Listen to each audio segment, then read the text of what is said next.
स्वागत है आप सभी का गायत्री पीजी कॉलेज सांचौर की ऑनलाइन क्लासेस में।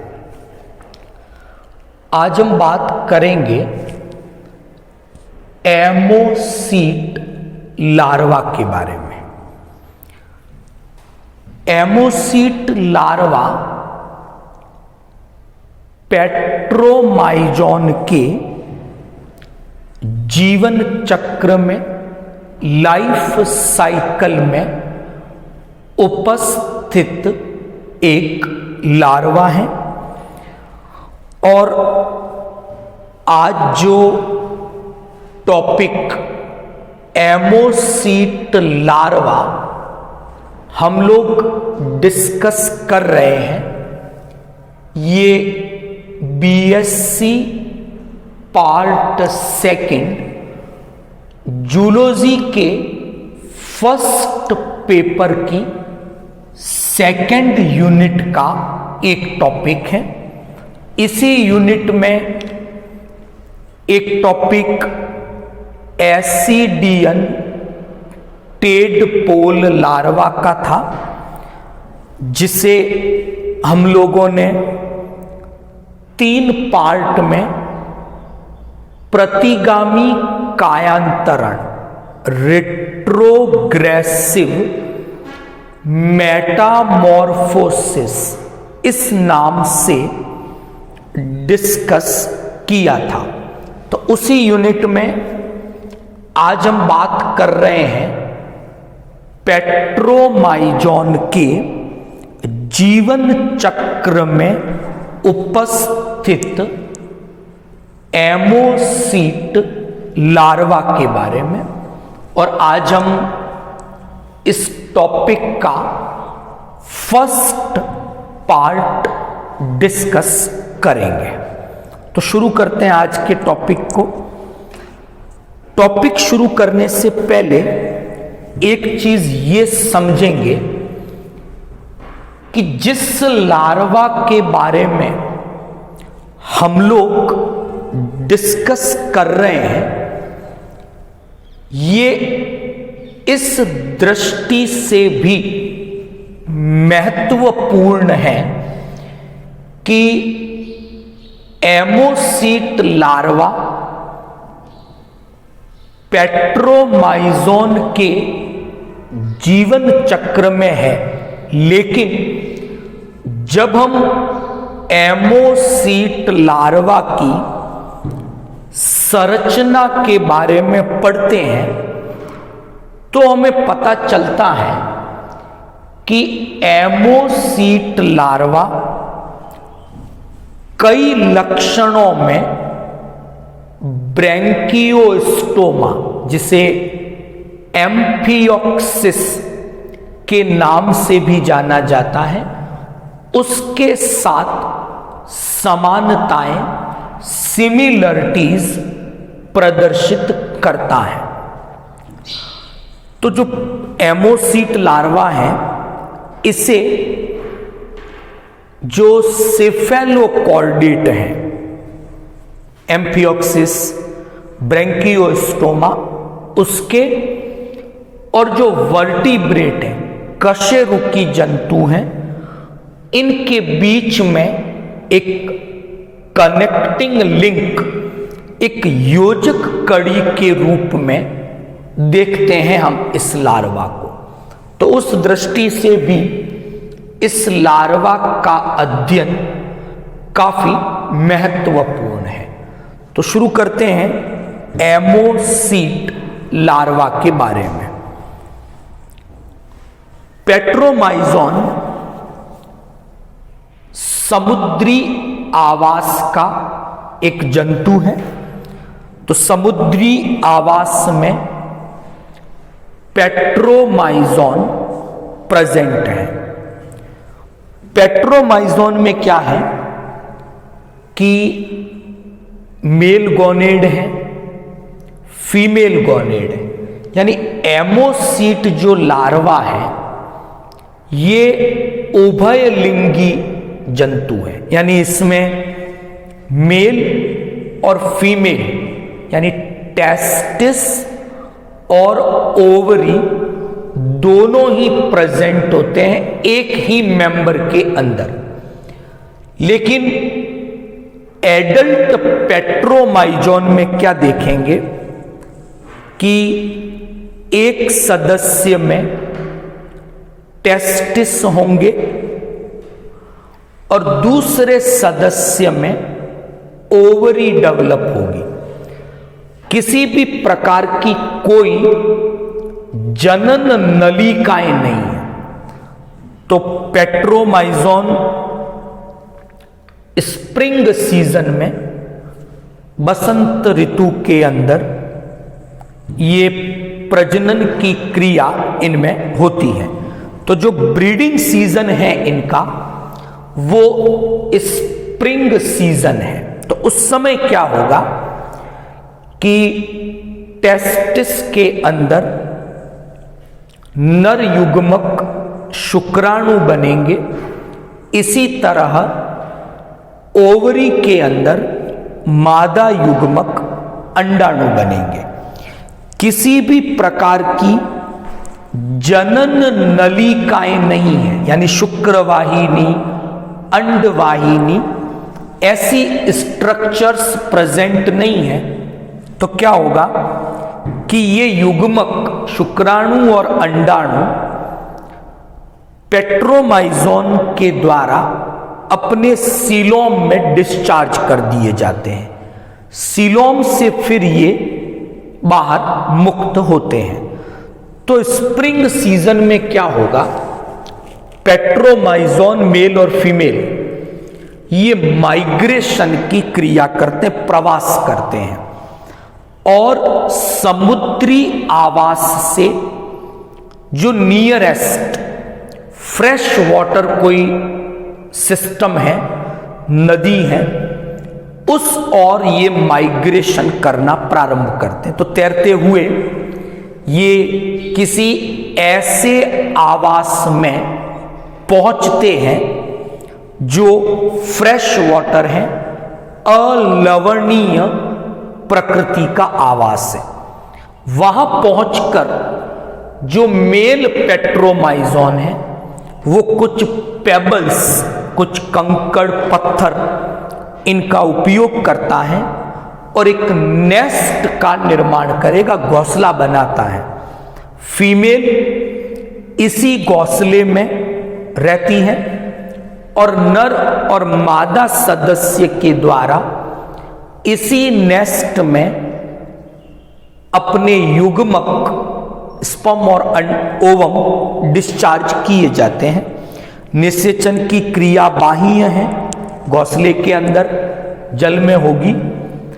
एक समय में लगभग 2.5 लाख के आसपास, लगभग 2,36,000 वो निषेचित अंडे वहां पर उस नेस्ट में है। आगे का परिवर्तन इसी नेस्ट में होता है। तो क्या होगा, लगभग 3 सप्ताह के बाद अंडों का स्फुटन होता है और एमोसीट लार्वा विकसित होता है। एक सामान्य सी ब्रीफ हिस्ट्री मैंने आपको बताई। 3 बातें याद रखनी है। स्प्रिंग सीजन है ब्रीडिंग का, उस समय मेल फीमेल पेट्रोमाइजोन माइग्रेशन करते हैं, प्रवास करते हैं समुद्र से फ्रेश वाटर की ओर, नदी की ओर। एक बात। नंबर 2, नर सदस्य के द्वारा कंकड़ पत्थरों से नेस्ट बनाया जाता है और यहीं पर अंडे दिए जाएंगे। इस क्रिया के बाद नर और मादा जो पेट्रोमाइजोन थे इनकी मृत्यु हो जाती है। 3 सप्ताह के बाद स्फुटन से एमोसीट लार्वा का विकास होता है। तो ये 3 बातें याद करने लायक थी आपके लिए। अब देखते हैं हम एमोसीट लार्वा की स्ट्रक्चर। तो आज के इस पार्ट में हम एमोसीट लार्वा की जो संरचना है उसके संदर्भ में कुछ बातें पढ़ेंगे और हम वहां ये चीज पॉइंट आउट करेंगे कि एमोसीट लार्वा कई लक्षणों में समानता दिखाता है ब्रैंकियोस्टोमा एम्फियोक्सिस के साथ। तो बात करते हैं, लार्वा ट्रांसपेरेंट है पूरा का पूरा। तो पहली चीज, लार्वा को जब हम देखते हैं तो लार्वा पूरा का पूरा आपके ट्रांसपेरेंट है और लार्वा की आकृति ईल लाइक है, जैसी एक ईल होती है उसके जैसा शेप है लार्वा का, और लार्वा पूरा का पूरा ट्रांसपेरेंट है। ये लार्वा क्या करता है, जो फ्रेश वाटर है वहां पर यू या वी आकृति की कुछ टनल, सुरंग जैसी संरचनाएं बनाता है और इसी में ये लार्वा रहता है। तो लार्वा से संबंधित 3 बातें पता चली। एमोसीट लार्वा एक ट्रांसपेरेंट पारदर्शी संरचना है, इसकी आकृति ईल के जैसी है और ये क्या करता है, लार्वा उस नदी में यू या वी आकृति की कुछ सुरंग टनल बनाता है, उसमें ये लार्वा रहता है। अगली बात, लार्वा में हम क्या देखते हैं कि लार्वा की संरचना में हमें एक सिंगल मीडियन डॉर्सल फिन दिखाई देता है। अगर मैं कंपैरिजन करूं पेट्रोमाइजोन से, तो पेट्रोमाइजोन में हम क्या देखते हैं कि जो डॉर्सल फिन जो था वो 2 भागों में बटा हुआ था। तो हम लेबलिंग भी ऐसे करते हैं, फर्स्ट डॉर्सल फिन, थोड़ा सा गैप, सेकंड डॉर्सल फिन। लेकिन एमोसीट लार्वा में हम क्या देखते हैं कि जो डॉर्सल फिन था वो केवल सिंगल है, 2 भागों में बटा हुआ नहीं है। और ठीक ऐसा ही single median dorsal fin Branchiostoma Amphioxus में दिखाई देता है। तो इस लक्षण की बात करूं मैं, तो इस लक्षण में एमोसीट लार्वा सिमिलरिटी शो करता है ब्रैंकियोस्टोमा के साथ, एम्फियोक्सिस के साथ। तीसरी बात, एमोसीट लार्वा जो है वो एक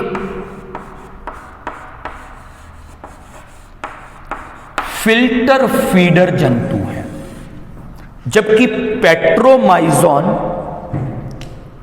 पैरासाइट परजीवी प्रकृति का होता है, मछलियों के शरीर पर चिपका रहता है और उनसे मांस का भक्षण करता है। इसलिए उसके पास टिथ है, बकल फनल, एक चूषक प्रकृति का बकल फनल पाया जाता है। लेकिन एमोसीट लार्वा फिल्टर फीडर है, ये स्वतंत्र जीवी है, किसी के ऊपर परजीवी नहीं है। तो नदी के जल में जो शैवालों के टुकड़े हैं उनको ये अपने भीतर ग्रहण करता है और छान कर भोजन प्राप्त करता है। तो भोजन की जो प्रकृति है, फीडिंग जो नेचर है, तो जो इसका फीडिंग नेचर है वो भी ब्रैंकियोस्टोमा के जैसा है, एम्फियोक्सिस के जैसा है। वयस्क पेट्रोमाइजोन के जैसा नहीं होता है। अगली बात, जो रेस्पिरेशन की हम बात करें, श्वसन की, तो श्वसन भी एमोसीट लार्वा में ठीक उसी प्रकार होता है जिस प्रकार ब्रैंकियोस्टोमा में, एम्फियोक्सिस में होता है। अगली बात, एम्फियोक्सिस के समान ही एमोसीट लार्वा के शीर्ष भाग पर एक ऑरल हुड नामक संरचना पाई जाती है, जबकि पेट्रोमाइजोन में ऑरल हुड नहीं है, वहां पर बकल फनल नामक एक संरचना पाई जाती है। तो इस लक्षण में भी एमोसीट लार्वा ब्रैंकियोस्टोमा के साथ समानता दिखाता है। फेरिंक्स के अंदर एमोसीट लार्वा के एंडोस्टाइल नामक संरचना है, जबकि पेट्रोमाइजोन में यही एंडोस्टाइल थायराइड ग्लैंड बना देती है। तो एमोसीट लार्वा में एंडोस्टाइल है और ये एंडोस्टाइल भी ब्रैंकियोस्टोमा से समानता प्रदर्शित करती है। ब्रैंकियोस्टोमा के समान इनमें 7 पेयर फेरिंजियल गिल स्लिट्स पाई जाती हैं और इनकी व्यवस्था भी ब्रैंकियोस्टोमा के समान है। तो 7 जोड़ी ग्रसनीय क्लोब छिद्र है और ठीक वैसी ही व्यवस्था है जैसी व्यवस्था ब्रैंकियोस्टोमा में थी। लेकिन कुछ लक्षण ऐसे भी हैं एमोसीट लार्वा के जो वर्टिब्रेट कशेरुकी जंतुओं के जैसे हैं और वो ब्रैंकियोस्टोमा से समानता नहीं दिखाते। जैसे इनमें उत्सर्जन के लिए किडनी पाई जाती है, इनकी जो किडनी है वो प्रोटोनेफ्रिक टाइप किडनी है, सरल प्रकार की, जबकि ब्रैंकियोस्टोमा में तो सोलेनोसाइट आदि वृक्क पाए जाते हैं। इसके अलावा इनके अंदर सिंगल मीडियन पीनियल आई, थर्ड आई कहते हैं, वो भी प्रेजेंट है, वर्टिब्रेट में पाई जाती है, वो इनके अंदर उपस्थित होती है। तो यहां पर मैंने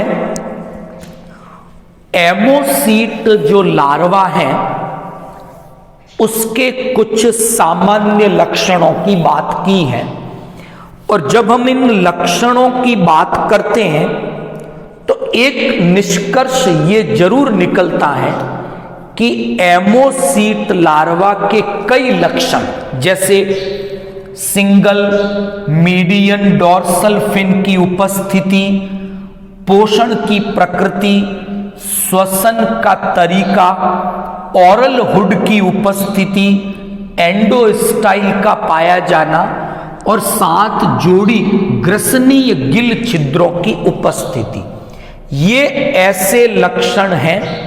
इसी प्रकार ग्रसनी जो है वो भी बड़े आकार की हैं। तो ये कुछ ऐसे लक्षण हैं जो एमोसीट लार्वा को निकटता दिखाते हैं ब्रैंकियोस्टोमा सिफेलोकॉर्डेटा जंतुओं के साथ। लेकिन एमोसीट लार्वा में कुछ विकसित लक्षण भी हैं, जैसे इनमें उत्सर्जन के लिए किडनी पाई जाती है प्रोटोनेफ्रिक, एक सिंगल मीडियन पीनियल आई भी उपस्थित है। तो ये कुछ ऐसे लक्षण हैं इसके जो एमोसीट लार्वा को वर्टिब्रेट जंतुओं से, कशेरुकी जंतुओं से निकटता दिखाते हैं। तो एमोसीट लार्वा में दोनों ही प्रकार के लक्षण मौजूद हैं, ब्रैंकियोस्टोमा यानी सिफेलोकॉर्डेटा के जैसे भी और कशेरुकी जंतुओं के जैसे भी। और इसीलिए एमोसीट लार्वा को इन दोनों के बीच की, सिफेलोकॉर्डेटा के और वर्टिब्रेटा के, इनके बीच की एक योजक कड़ी, कनेक्टिंग लिंक के रूप में जाना जाता है। ये लार्वा कुछ समय तक इसी अवस्था में रहता है, उसके बाद कायांतरण की प्रक्रिया होती है, तब इन लक्षणों में कई परिवर्तन आते हैं और वयस्क पेट्रोमाइजोन बनता है। तो कायांतरण के समय फिर माइग्रेशन, प्रवास होता है। एमोसीट लार्वा अलवणीय जल से समुद्र की ओर प्रवास करता है। तो कल डिस्कस करेंगे कायांतरण कैसे होता है, कौन से लक्षण में क्या परिवर्तन आते हैं। तो आई होप आज का जो टॉपिक था एमोसीट लार्वा का पार्ट फर्स्ट, इसमें हमने कुछ सामान्य लक्षण एमोसीट लार्वा के डिस्कस किए। आई होप आज का टॉपिक आपको समझ में आया होगा।